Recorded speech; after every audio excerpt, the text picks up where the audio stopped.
Well, this will be audio only. Look, kiddo, I am very proud of you. 100%. Like the things that you have accomplished over the last year, really year and a half, actually longer than that. You can go all the way back down to your high school dance accomplishments. It's amazing. I still feel the same way today that I did then, crying in full awe of my daughter doing these incredible things on stage.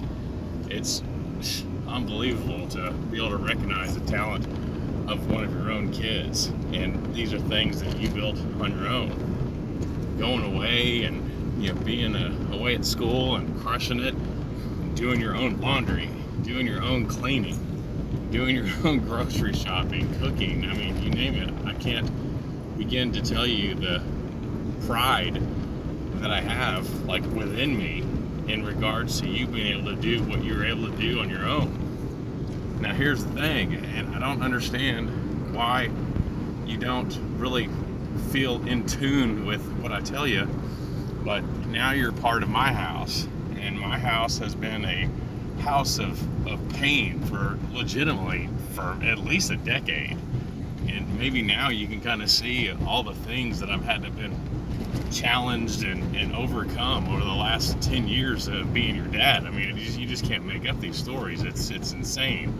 And I'm not going to rehash them here. But now, take you out of the picture and put yourself in the eyes of a 12-year-old with no one really there to role model herself with as far as a strong female role model.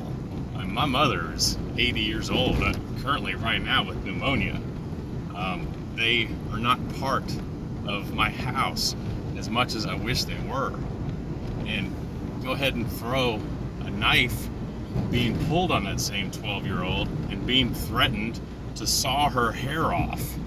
Now, me, I really had no choice that day.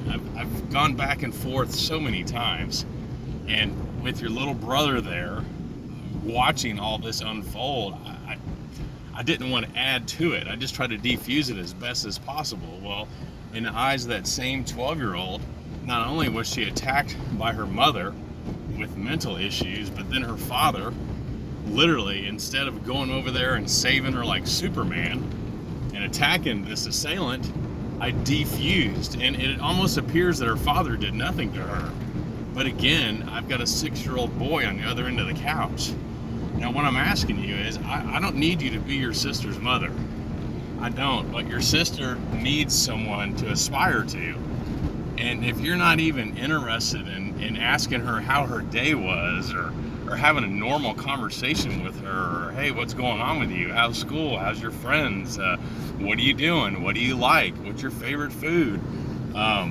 Would you like to go hang out? Would you like to go do something? Hey, did you help Dad with my cat while I was gone? You have none of those conversations with her. And here's the deal. You don't approach these situations with an open mindset. You attack. Legitimately, you could have walked into that kitchen and said, hey guys, what is that blue pad doing underneath Emily's litter box? And then we would have told you, and then you would have asked, hey, was that one of mine? Instead, you literally got into the space of your sister and said, why is Nugget's pad underneath Emily's litter box? I'm like, that's not an accommodating, open question at all. The intent is very abrasive. So I have issues with that, and you can re-roll this video. It's not going to be on very long, but the issues are, I've got a damaged child. I actually have 3 damaged children. Now, you're able to pull yourself out of that mess. You're old enough and responsible enough to right your own ship. What do I do with a 13-year-old and 7-year-old? I need to have a cohesive unit at my house. I don't want turmoil.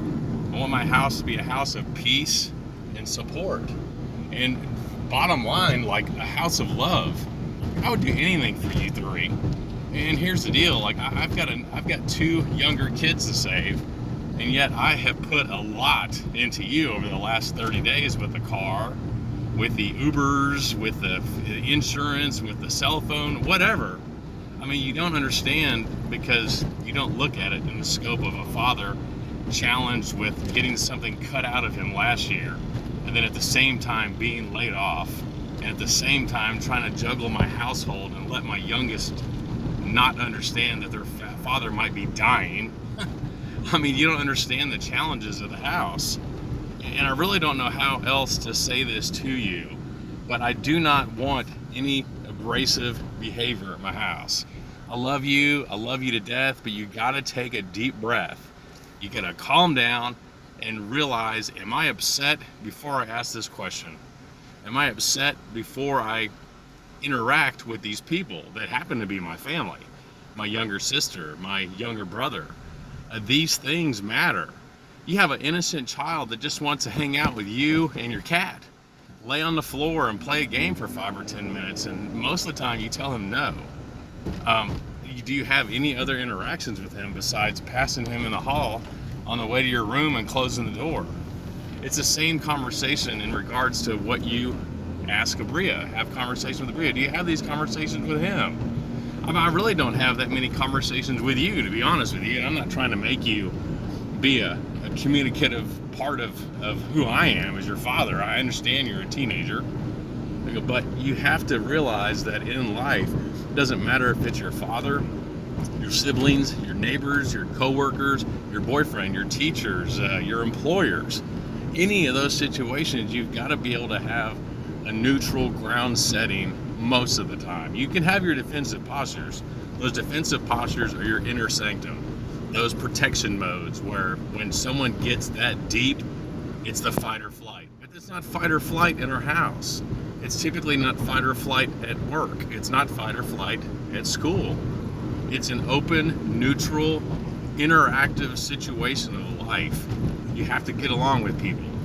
You can definitely be this defiant dictator if you want to be, not saying that you are, but it's very rare that those individuals are successful in a family environment for sure, a friend environment for sure. You're better off being able to support those in and around you because that is your tribe. That's your tribe. And I don't know how long I'm going to be around. If I can live another 5, 10, 15, 20 years, I'd be very grateful for it. I've got a lot of things that I need to fix in my world, but I don't want my kids to be the ones that need fixed. I want to be able for them to understand that no matter what the troubles and tribulations that their father may have, they have 100% of me. And that's you as well.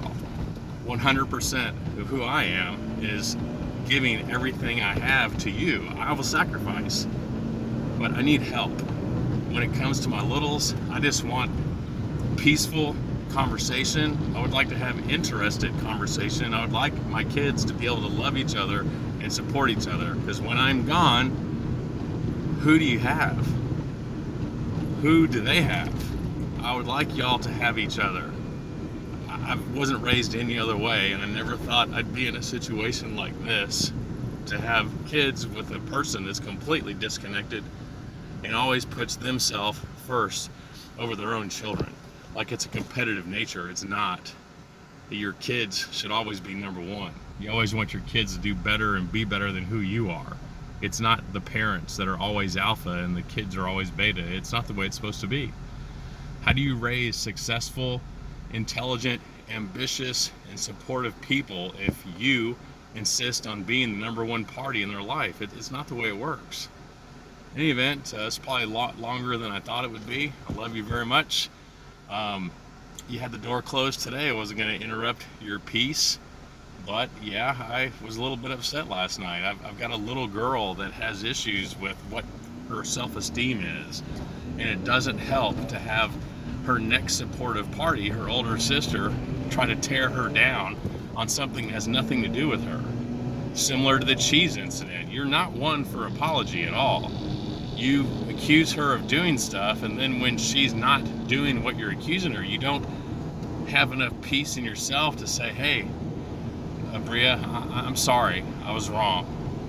That would help you a lot, I guarantee it. It doesn't take that much time to realize your mistake with others, but it does a lot for that other person.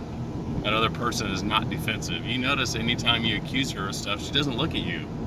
Like it's a fearful situation as is. It's not a knife from her mother threatening to saw her hair off, but it's not a peaceful existence when you have your next loved party being in a position to attack first before you even have a conversation of what's going on. In the event, love you. Hope you have a great day. And I don't know. Hello, YouTube.